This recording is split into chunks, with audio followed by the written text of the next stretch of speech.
Talks about finding so much peace. 45, and the truth is I haven't been in a serious relationship for over 10 years. Why? I married at 22 to my son's father. He wasn't the one that put me off men, he just wasn't the one. Now, my hyper independence, that came later when I met the wrong one, like capital W wrong. Am I fully healed? Who knows? Maybe I just enjoy having a tidy house and binge watching true crime without being judged. More likely that I have found so much peace in my life that I just can't put up with any nonsense anymore. But to anyone else flying solo, lean into it, enjoy it. One way or another, your time will come.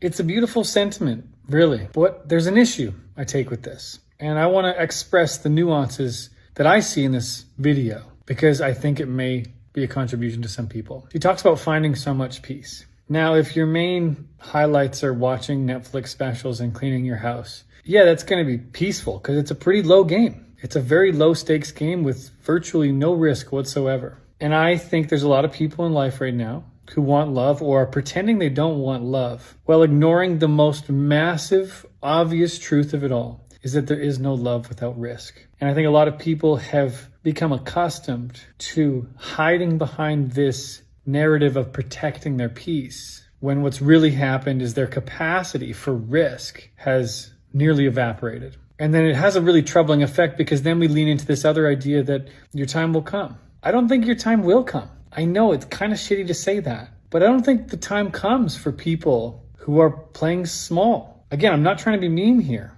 I am calling you out a little bit if you're open to hearing it. I think some people who say if it's meant to be, it'll be, they don't recognize the degree of their own participation in having it be. And so that's kind of the main issue I have with this mentality right now. You know, in my coaching, we talk about integrity and that this idea that integrity is always going out. Things are always slipping away. We're never quite getting it the way we want it to. And that's always the case if you're really up to something significant or impactful. But if the only thing you're up to is Netflix and cleaning your house, it's really easy to have a lot of integrity because you're not really challenging much. And I'm not going to pretend that whatever this woman has been through with the divorce and love, that it probably wasn't very, very difficult. And I would argue that one of the biggest reasons I do this work is so that people's past doesn't essentially dictate their future. And that's actually what I hear from this video, is that this person's past has now dictated their future. And I'm filling in a lot of holes, I'm filling in a lot of blanks right now. So, take this with a grain of salt. I just noticed this mentality a lot, and it's hidden behind protecting our peace